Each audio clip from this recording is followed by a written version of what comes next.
Hi, 899 ഒരു pure cotton ആയിട്ടാണ് ഞാൻ വന്നിരിക്കുന്നത്. ടോപ്പും ബോട്ടവും ഷോളും ഒക്കെ വന്നിരിക്കുന്നത് കോട്ടൺ ആണ്. അപ്പൊ അതിനകത്ത് യോക്ക് പാർട്ട് നല്ല ഭംഗിയുള്ള ഒരു പ്രിന്റിംഗ് ആണ്. അതിനകത്ത് യോക്കിനകത്ത് നമ്മുടെ മിറർ വർക്കും അതുപോലെ തന്നെ കാന്ത സ്റ്റിച്ചിന്റെ വർക്കും ബീഡ്സ് വർക്കും ഒക്കെ ഉണ്ട്. ഞാൻ ഇതെല്ലാം നിങ്ങൾക്ക് ഓപ്പൺ ചെയ്ത് കാണിച്ചു തരാം. 4 ഭംഗിയുള്ള ഒരു വൈബ്രന്റ് 4 ഷെയ്ഡ്സ് ആണ് വന്നിരിക്കുന്നത്. അപ്പൊ നമുക്കിത് ഓപ്പൺ ചെയ്ത് നോക്കാമേ. ഇതാണ് ഇതിന്റെ കോമ്പിനേഷൻ വന്നിരിക്കുന്നത്. ബോട്ടം കണ്ടോ? ബോട്ടത്തിനകത്ത് നമ്മുടെ ഒരു പ്യുവർ കോട്ടൺ ആണ്. ബോട്ടത്തിൽ ഫുള്ളായിട്ട് ആ താഴത്തെ ഭാഗത്ത് നല്ല ഹാൻഡ് വർക്ക് ആണ് വന്നിരിക്കുന്നത്. നല്ല രസമുള്ളൊരു ഹാൻഡ് വർക്ക് ആണ് വന്നിരിക്കുന്നത്. നല്ല ഭംഗിയുള്ളൊരു വർക്ക് ഇതുപോലെ യോക്ക് പോർഷനിലും വന്നിട്ടുണ്ട്. ഇതാണ് ഇതിന്റെ ദുപ്പട്ട വന്നിരിക്കുന്നത്. സോഫ്റ്റ് കോട്ടൺ, സോഫ്റ്റ് മൽക്കോട്ടൺ ആണ്. ഇങ്ങനെയാണ് ഇതിന്റെ ഒരു ഡിജിറ്റൽ പ്രിന്റിംഗ് വന്നിരിക്കുന്നത്. ഇതാണ് ഇതിന്റെ ടോപ്പ്. ടോപ്പിന്റെ ബാക്കിലും സെയിം ഡിസൈനും താഴത്തെ ബോർഡേഴ്സും അതുപോലെ വന്നിട്ടുണ്ട് കേട്ടോ. നല്ല ഭംഗിയുള്ളൊരു കോമ്പിനേഷനാണ്. എന്ത് ഭംഗിയുള്ളൊരു കോമ്പിനേഷനാന്ന് നോക്കിക്കേ. ലാവൻഡറും നല്ലൊരു യെല്ലോയും.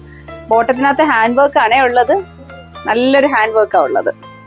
ഇതാണ് അടുത്ത കോമ്പിനേഷൻ. നല്ലൊരു സ്കൈ ബ്ലൂവും പീച്ചും ആണ് വന്നിരിക്കുന്നത്. ഇതാണ് നമ്മുടെ ലാസ്റ്റ് കോമ്പിനേഷൻ. ടോപ്പിലും അതുപോലെ തന്നെ ബോട്ടത്തിലും ഹാൻഡ് വർക്ക് ഉണ്ട് കണ്ടോ. നല്ല ഒരുപാട് സമയം എടുക്കുന്ന ഒരു നോട്ട് വർക്ക് ആണ് വന്നിരിക്കുന്നത്. 899 ആണ് ഇതിന്റെ പ്രൈസ് വന്നിരിക്കുന്നത്. Ready to dispatch.